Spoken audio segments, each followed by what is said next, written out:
8. Geoff declared that only the tree of life was green, and that all theories were gray, and he also congratulated himself on never having thought about thinking. But if he never thought about thinking, he did think a great deal about his art, and some of the axioms he laid down for its practice go deeper than those of the professed philosophers. The art of fiction, as now practiced, is a recent one, and the arts in their earliest stages are seldom theorized on by those engaged in creating them.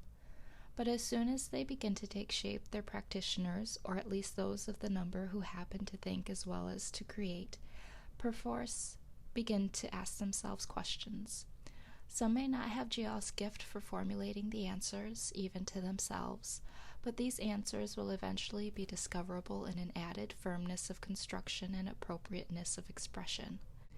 Other writers do consciously lay down rules, and in the search for new forms and more complex effects may even become the slaves of their too fascinating theories. These are the true pioneers, who are never destined to see their own work fulfilled, but build intellectual houses for the next generation to live in. Henry James was of this small minority. As he became more and more preoccupied with the architecture of the novel, he unconsciously subordinated all else to his ever-fresh complexities of design, so that his last books are magnificent projects for future masterpieces, rather than living creations. Such an admission may seem to reinforce the argument against theorizing about one's art, but there are few Jameses and fewer Geoffs in any generation. Nor is there ever much danger in urging mankind to follow a counsel of perfection. In the case of most novelists, such thought as they spare to the art, its range and limitations, far from sterilizing their talent, will stimulate it by giving them a surer command of their means, and will perhaps temper their eagerness for popular recognition by showing them that the only reward worth having is in the quality of the work done. The foregoing consideration on the writing of fiction may seem to some dry and dogmatic, to others needlessly complicated. Still others may feel that in the quest for an intelligible working theory, the gist of the matter has been missed. No doubt there is some truth in all these objections. There would be, even had the subject been far more fully and adequately treated. It would appear that in the course of such inquiries, the gist of the matter always does escape.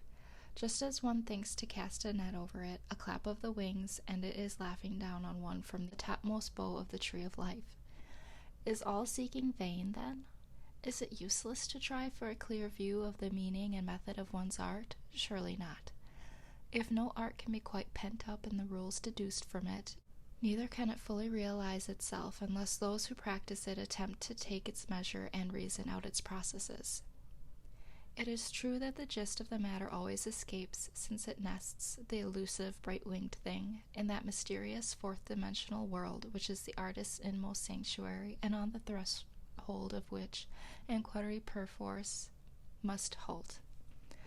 But though the world is inaccessible, the creations emanating from it reveal something of its laws and processes. Here another parenthesis must be opened to point out once more that, though this world the artist builds about him in the act of creation reaches us and moves us through its semblance for the life we know, yet in the artist's consciousness its essence, the core of it, is other. All worthless fiction and inefficient reviewing are based on the forgetting of this fact. To the artist his world is as solidly real as the world of experience, or even more so, but in a way entirely different. It is a world to and from which he passes without any sense of effort, but always with an uninterrupted awareness of the passing. In this world are begotten and born the creatures of his imagination, more living to him than his own flesh and blood, but whom he never thinks of as living, in the reader's simplifying sense. Unless he keeps his hold on this dual character of their being, visionary to him, and to the reader real, he will be the slave of his characters and not their master. When I say their master, I do not mean that they are his marionettes and dangle from his strings. Once projected by his fancy, they are living beings who live their own lives, but their world is the one consciously imposed on them by their creator. Only by means of this objectivity of the artist can his characters live in art. I have never been much moved by the story of the tears Dickens is supposed to have shed over the death of Little Nell.